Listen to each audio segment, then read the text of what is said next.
Hey everyone, welcome back to The Flipping Truth. This week we're going to have some questions and just kind of a quick run through about reselling as part-time resellers. I will tell you, Wes, that the past week I've had a struggle with time. It's been one of the craziest things. And I think as a part-time reseller, I had to look at it and say, there's some things that had to fall through the tracks. So when you look at this past week, as a part-time reseller, did it feel like a good reseller week for you, or did life get in the way in any way? Life got in the way a little bit more for me this week because I got sick.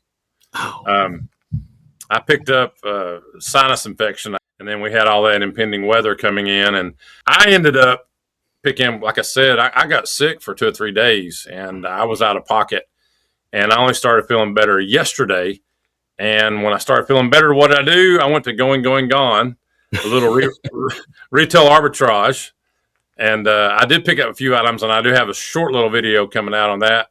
It's been a very, very slow week. And then you throw in the sickness, it's even slower. Yeah, we've had some of the same things last week. And being part-time, we got full-time jobs. So, not only were you sick, but you also work full-time. So, and you're a referee. So your evenings are full. Me, this last week has been that way. I put in a 60-hour week at work. It's just insane. So much stuff going on, short deadlines, things that are happening.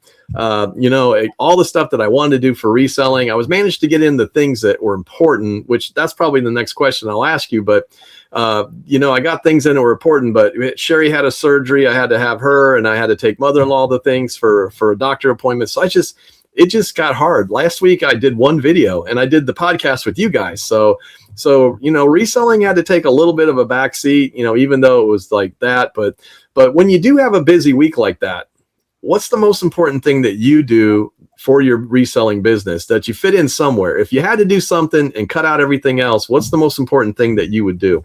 List. Above all, everything else. I can't make it out where I want to go and try to source things. Good news is I think we all have that death pile or money piles that we've talked about before. But I go through my money pile, my death pile, and I grab at least 5 things. And this is what I did while I was sick. Each day I did list at least 5 different things during that time. So listing is the most important for me anyway. I'm going to say it's the same thing, the exact same thing for me. I mean, the most important thing is to make sure that I'm having some activity in my store. I do things. One thing I do a little bit different is that, like, I'll take time if I don't have any time. Like, for instance, I'll take the weekend, and I took 2 hours over the weekend this weekend and just photographed a bunch of items. Now, remarkably, I got through my entire death pile. I'm out of stuff until last weekend, which I went sourcing and bought some stuff. But I'm out of my death pile, so I was actually able to get a bunch of stuff done. But I will go through and photograph as many things as I can. But the other thing that I do, I take down items that are over 90 days old that have had 0 watchers or like 0 followers on them at this time. So the watchers are 30 days. If you don't see 30 days, you see 0 activity on that item. Even if it had a watcher and it had 0 activities, I take that item down and I redo it if it's over 90 days old. And so that gives me something else to list. So I will try to put that back up, and then, as many of those as I can, but I also schedule them out. So I have stuff going out every single day I try to keep it around $200. It's not always in the wintertime when it's cold, and there's not as much sourcing. It's probably closer to about 150, but typically about $200 worth of items a day that go live over the next couple weeks. Do you think that as part-time resellers that we beat ourselves up more than we should about not doing things? I mean, how does that hit you when you have a bad week or you just don't feel like you've gotten anything done? Well, I don't, because I've got so much going on. And you've got to learn to cut bait. And just like David, when you're working full time, and then after my full time job, I'm going and reffing. By the time I get home, I'm lucky to get 2 listings before I lay my head on the pillow. I can understand that. I don't get too mad at myself during basketball season because I believe I'm just fortunate to keep it going along as good as I have in the last 3 years. Now, during the summertime, when I know there's times that I could be out sourcing, going to estate sales, yard sales, and anything else, I'm a little bit harder on myself because I do have that time. and that autonomy to where I can get out, I can get more listings up. So I'm a lot more harder on myself during the off season or when I'm not actually working. Yeah. Say. I get that. I get that same thing. And I probably am too hard on myself because last week I was just feeling horrible, and it kind of hits you, because I mean, to me, I've got to be doing something every day, but when I'm doing something else and I can't do something that I really like, I mean, I like my job, but I love reselling. That's the reality, right? I don't dislike anything that I do on there.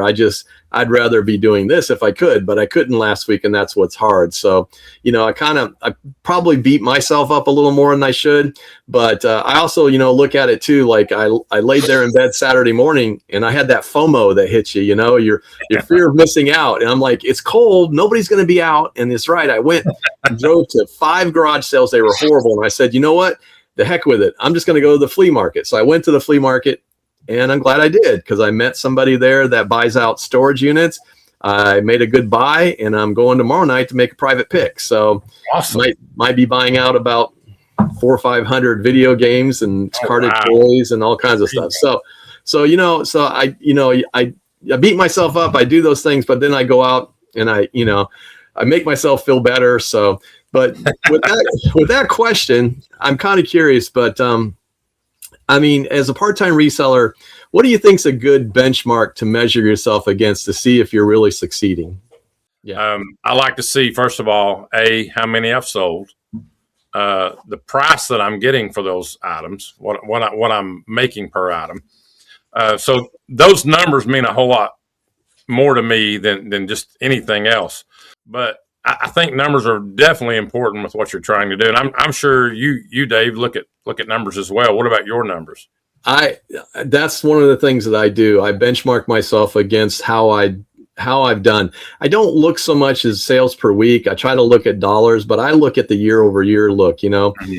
And I realize there are a lot of factors that go into a year over year look, right? I mean, there could be economic factors, external factors that affect your business that may not have anything to do with what you're actually doing. You may be doing the same things that you've been doing that have been successful, but it could be a bad year and things could happen. But I still use that number to kind of measure, to say, okay, am I doing everything I need to do? Because I'm ahead of where we were last year, or I'm behind where we were last year.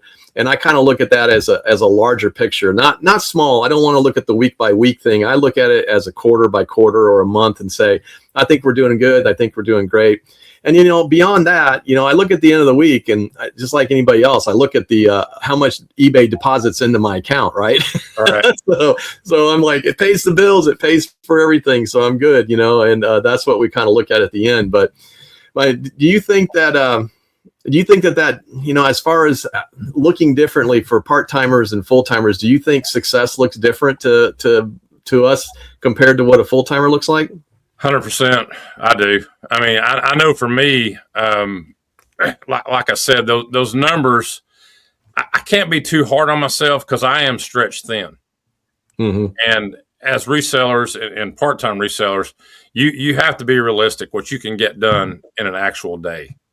Right. When you work a job 8 to 10 hours a day, and then like my side job is another 3 hours that I pour myself into, I'm very fortunate, like I said earlier, to be able to pull off what I do pull off. So I'm not as hard on myself as maybe another part-time reseller would be. One of these years, hopefully I'll get to go full-time, and yeah. I'm sure I'll be a lot harder on myself then, because it'll just be that I will have no other excuses.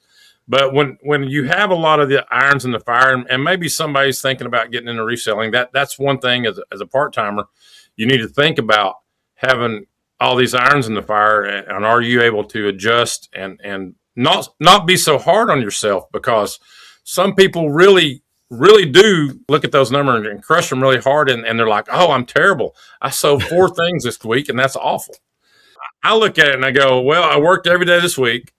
I read 5 nights, and I sold 4 things. You sold 4 things. It's a success.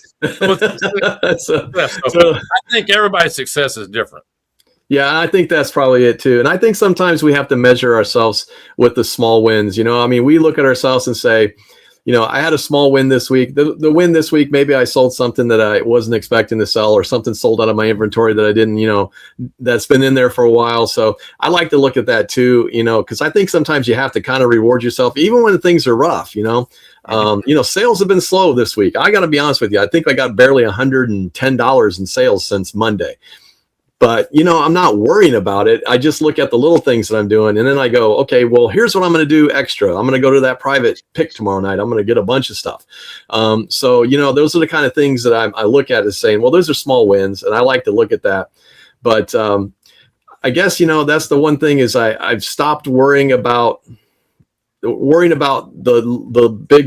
guess I stopped worrying about the really big things and started worrying about, just what am I doing to be doing what needs to be done, right? And I think that's where you have to set. I mean, I kind of have I don't know about you, do you have kind of a set process that you work from every week that as a part-timer that kind of helps you kind of stay on track, or do you just kind of wing it? Well, a lot of it is winging it, but somewhere in the recesses of my head, I think, okay, try to list 3 to 5 every day. But being part-time and having so many things going on, that's what I expect. And I don't think that's too big of an expectation with everything I have going on. Now, when basketball season ends, I do bump it up because I can do more. It's just according to, there's 24 hours in a day, and we don't get any more than that. So you have to rest. And the other thing is, David, mentally, because you strike me as somebody that's hard on yourself quite a bit. I am. And if you're just able to be able to step back a little bit, push back, and go, you know what, it's okay. It's not a big deal, and just let things happen the way they're going to happen sometimes. Yeah. No, I agree with that completely. And it probably sometimes I have to do that. But you're right. There is a mental aspect to reselling, and whether it's full-time or part-time, it's tough because even though we have a boss all day long as a part-timer and you deal with that, but when you're on your own, you are your own boss. And you have to set that expectation for yourself.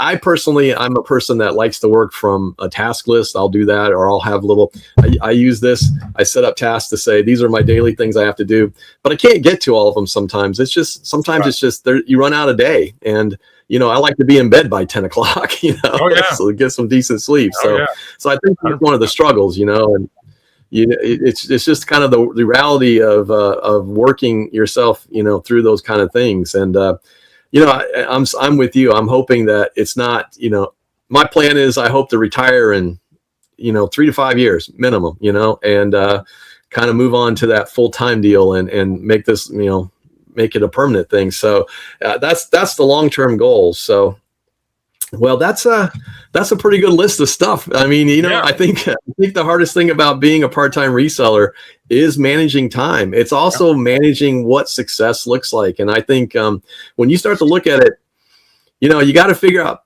I think everything, and if this is my opinion, you see if yours is the same, but I think as a part-time reseller, you really do need to put a stick out there, a line in the sand, and say, this is what I'm trying to do. And this is what my goal is. I set a goal every year of what I want to do, and then I figure out where I'm at towards that goal. And you're right. It's not a race. It's not like it's not a 100-yard dash. It's a marathon. And I look at it and go, I want to make it to this end at the very end. And that's where I'm at. If I can do that and I'm where I'm at, I put those little checkpoints out there and I say, okay, I got to figure out something. What do I need to do? I need a little bit more income. I need to find some more things to list. I mean, it's just that easy, right? But, I think that's kind of a good way, and maybe a benchmark yourself. I don't compare myself to other people, but I do like to compare myself to me to make sure I know what I'm doing. If I did compare myself to other people, I would compare myself by height. That's what I would do. And you would always win, Wes. Not always, but You're tall, man. I mean, we stand next to each other. We look like a 10, 1 and a 0. So. But see, that keeps it in perspective for you, David. And I say that jokingly, but you can't compare yourself to other people. Everybody's got a thing they do.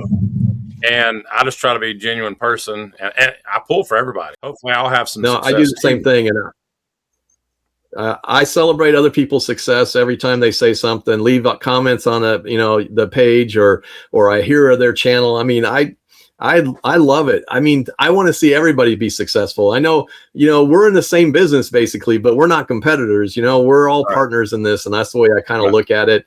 And that's why it's kind of fun. But no, you can't compare yourself. You just have to run your own race. And we're probably our worst critic and hardest on ourselves. So I think sometimes we have to give ourselves a break and just understand that, hey, it is part-time, and we're doing good. So, and benchmark yourself towards that. All right, guys, that's what we got today on the Flipping Truth. And listen, if you got some ideas and things that you want to talk about, put them in the comments. We'd love to hear it. We'd love to talk about it. We'd love to answer your questions. Listen, we're not total experts on everything, but we've got some knowledge on some stuff. And you know what? If we don't know the answer, it's fun to get the whole community in and answer that question. So leave your questions, leave your comments. Let us know if you like this, and we'll get back to you next week.